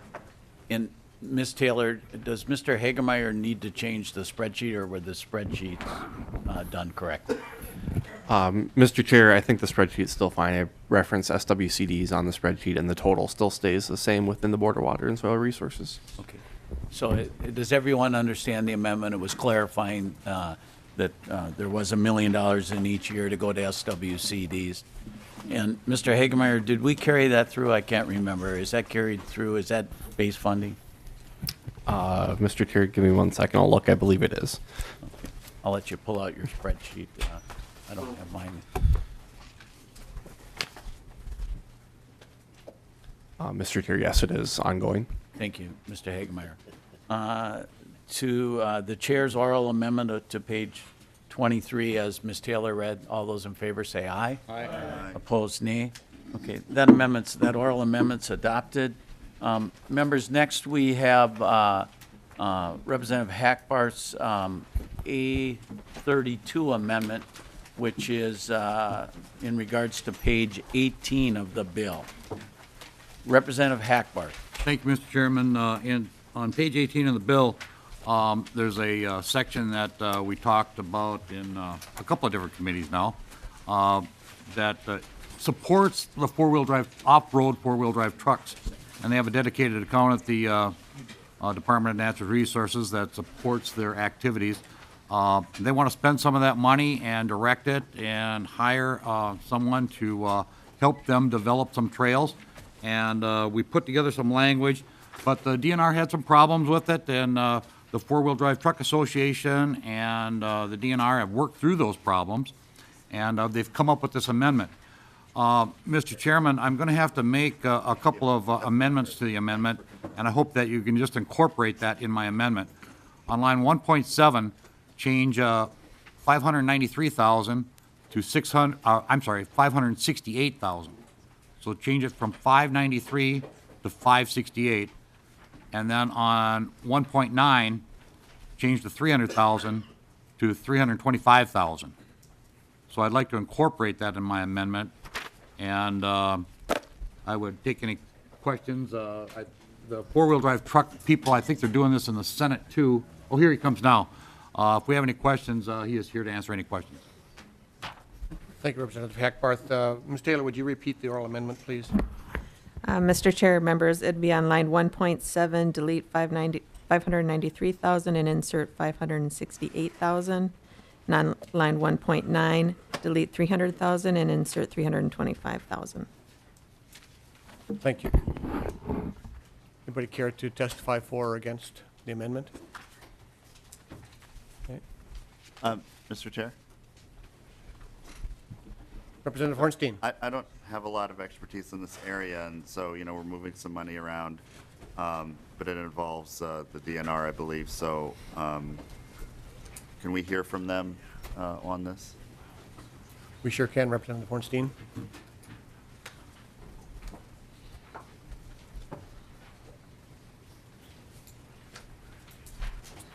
State your name, please, and who you represent for the record. Good morning, members. Mr. Chair, I'm Erica Rivers, Director of Minnesota State Parks and Trails. We are supportive of this amendment. We have been working with the Four-Wheel Drive Association for this amendment. These are dedicated funds that come from the unfunded gas tax as well as vehicle registrations on off-road vehicles, and so we are supportive of increasing the grant and aid proportion of those funds in interest of getting additional grant and aid off-road vehicle touring trails on the ground. Thank you. Any further questions? Thank you, Mr. Chair. That's helpful. Okay. Thank you. Yep, thank you. Mr. Larson. Mr. Chair, members, Dan Larson, Minnesota Four-Wheel Drive Association. We're thankful to Representative Hackbarth for working with us on this. We have worked with the DNR on this. This is going to be this shift is going to help us to get out into the regions and build what we hope is a state-of-the-art recreational trail system for four-wheel drive vehicles. So thank you. Thank you. Anything further to the A32? Representative Hackbarth? Thank you, Mr. Chairman. We incorporated the changes into the amendment then? We did. Yes, we did. Thank you for your support. Yep. Okay, then Representative Hackbarth renews his motion to the 832 as orally amended. All those in favor say aye. Aye. Those opposed? Motion carries. Next, members, we have the A18 amendment. Representative Hackbarth. Well, thank you, Mr. Chairman. The A18, I believe, is the Game and Fish Bill. I'll find my paperwork here. Yes, the Game and Fish Bill that's currently on the floor. We will have to do an amendment to this as well, Mr. Chairman, because of your amendment that we adopted yesterday. We will need to delete Section 14 from this amendment. Okay. Ms. Taylor? Mr. Chair, members, the amendment, if it could just be incorporated into the A18 amendment, would be to drop or delete Section 14 on page 8. I would incorporate that in my amendment, Mr. Chairman. Okay, so Representative Hackbarth orally amends the I incorporate A18. that. Yep, okay. He incorporates it into his A18 amendment. Mr. Chairman, Yes, sir. Mr. the Game and Fish Bill amendment is pretty short this year. There's not a lot to the Game and Fish Bill. There was a number of provisions in here that we did not include, a number of different trapping provisions that we did not include. I'll just touch on some of the highlights of, it's mostly the DNR bill that they brought forward, except for the things that we deleted. But we also put in here an extended beaver season, and we also included, there was a hunter survey that we asked to have done, and that's not been done yet. So we're telling the DNR that they have to do this. So other than that, it's a pretty non-controversial amendment, Mr. Chairman. Thank you, Representative Hackbarth. Mr. Meyer, would you come forward, please, to address the A18?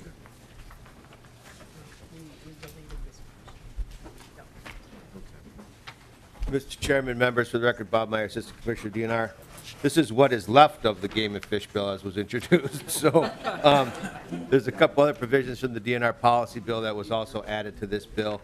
I'm just trying to see everything else. There's no controversy on any of this. There's been a few things added, I think, as Representative Hackbarth stated, the department can live with. I can go through each provision. Section 14 of the bill does contain the language, Mr. Chairman, that we worked on with committee last night, dealing with game birds causing damage. So we probably should take that section out. I already took it out, I'm sorry. We did that. The rest of the bill is not controversial. I can answer any questions if anybody has them. Representative Hausman. Thank you, Mr. Chair. Not necessarily to the bill, but because we are so close to the end of session and we are already anticipating those conference committees with the Senate. And of course, what I'm hearing in strong messages from the Senate is they're not allowing their finance chairs to put one paragraph of policy in their finance bills, whether our meeting and conference committee is going to have more challenges than we might normally contemplate when we're adding the Game and Fish Bill and others into the finance, just a observation about end of session time frames. Representative Hausman, the Senate has their ways and the House has our ways, and I'm sure we'll iron things out in the end. Representative Dill. Thank you, Mr. Chairman. Well, the most consistent thing I have heard in this room for 13 straight years is that's what's left of the Game and Fish Bill. Whether I was chair, Hackbarth is chair, McNamara, or Gene Wagenius, it's always been the same statement by Mr. Meyer. So thank you. Thank you, Representative Dill. It's nice that we have some non-controversial items to deal with. Anything further, Representative Hackbarth?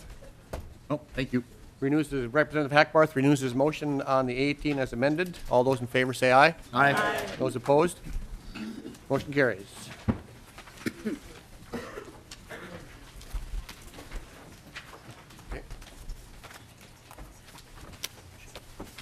Next, members, we have the A15 amendment. We're not sure. Representative Hansen, is that your amendment? I think it is. I think it is. Mr. Chair, I would move the A15 amendment, and this is deleting Section 88. I'll give members a moment time, well, I take some time to find section 88. Yep. So it's on page 81. And this is, Mr. Chair, this is the language about a substantial negative effect and relating to streams, relationship to surface water and groundwater appropriations. And I think we had the opportunity to hear a little bit from DNR, but I would like to have the department come down, you know, Representative Newberger, since they're a neutral arbiter, to talk about Section 88 and if they have concerns with Section 88. Commissioner Meyer, this is an amendment to remove Section 88. Thank you, Representative Hanson. Commissioner Meyer, welcome Mr. back. Chairman, members, again, Bob Meyer, Department of Natural Resources. We do have concerns about Section 88. There are some comments in the letter we submitted to the committee. Basically, the 20% number could allow detrimental impacts to a surface water source based upon the time of flow and things like that. The other terms that are there, adding substantial, I mean, that's, again, a relative term, substantially negative. It still doesn't get us to where we need to go. We've been working with this is a bill that Representative Howe has, and we've been working with Representative Howe and Senator Fischbach and other folks on this issue. And really what we want to do is, this discussion has made us think a little bit differently about 103G.285 and .287 to the fact that we want to spend some time recodifying those two pieces of law to provide some quantitative numbers into those sections, but we don't have time to do it right now. I mean, we're evaluating possible impacts to changing those sections and unintended consequences in this law. What we would really prefer to do is have this section of the bill deleted and either some language that would have us come back with recommendations after working with stakeholders, Trout Unlimited, the Irrigators Association, the commodity groups, people who are appropriating water, and come back with the bill next year to recodify these two sections rather than do something this year. So that's our preference, Mr. Chair. Thank you. Representative Hanson. Thank you, Mr. Chair. And I think Trout Unlimited is here and would be willing to speak on the amendment as well.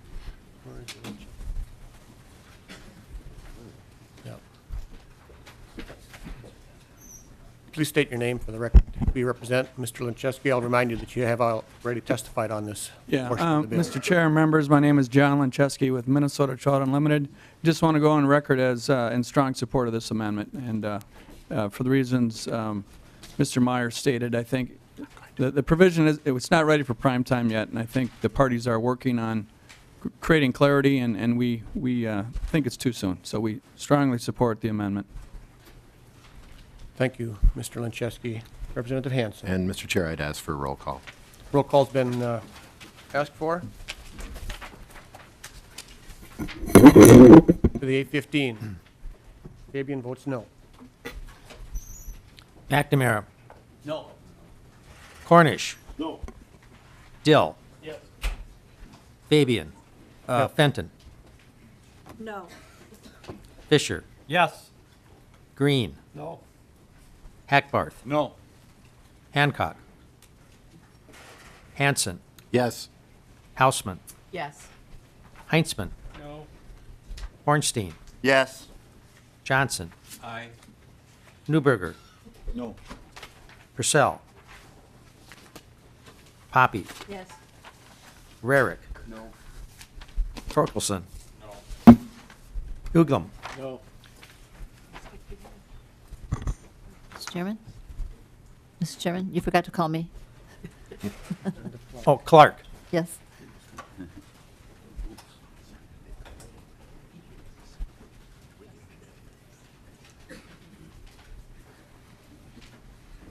There being